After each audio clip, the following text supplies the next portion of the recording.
Tere! Täna ma teen teile väikese tutvustuse, kuidas otsida ajalooliste punktide kihist välja teid huvitav aasta. Et kuna me täna oleme 25. aastas, siis tõenäoliselt huvitaks teid proovide võtmisel kõige rohkem aasta 2020. Selleks siis me saame teha järgnevalt, et esiteks me saame lülitada välja nende punktide kihi, et see kiht meid tervikuna ei segaks.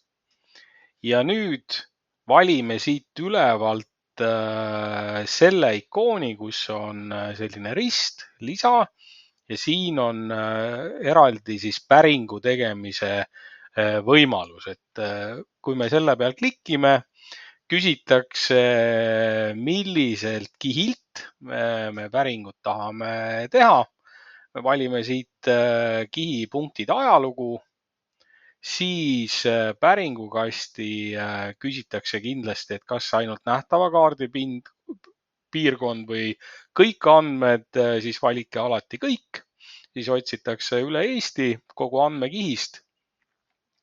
Ja filterkasti siis tuleks valida see kohandatud filter. Ja andmestik on iseenesest hästi lihtne, seal on proovinumber ja aastaveerg, valime siit aastaveeru ja siit juba valikust siis klikkides aasta 2020. Ja selleks, et siis need punktid ka hästi kohe silma hakkaks, siis on võimalik siin värviribal klikkides vahetada ka ära värv, valime siit sellise korraliku ergumaa punase, valite OK ja saate vajutada nuppu loo päring. Ja teile otsitakse siis kõik need 2020 aasta proovid välja, näidatakse ka tabelit, aga tabel meid ei huvita. Ärge laske ennast siis segada sellest, et alguses te kaardipildis neid ei näe. Et suurendage jällegi üles kaardipilt sinna, kus te tööd teete, siis on juba näha, et ülejäänud punktid teid ei sega. Siia kaardikihtide jälle sakil klikkides te näete siis kihte siin loendis ja siin on see teie päringukiht.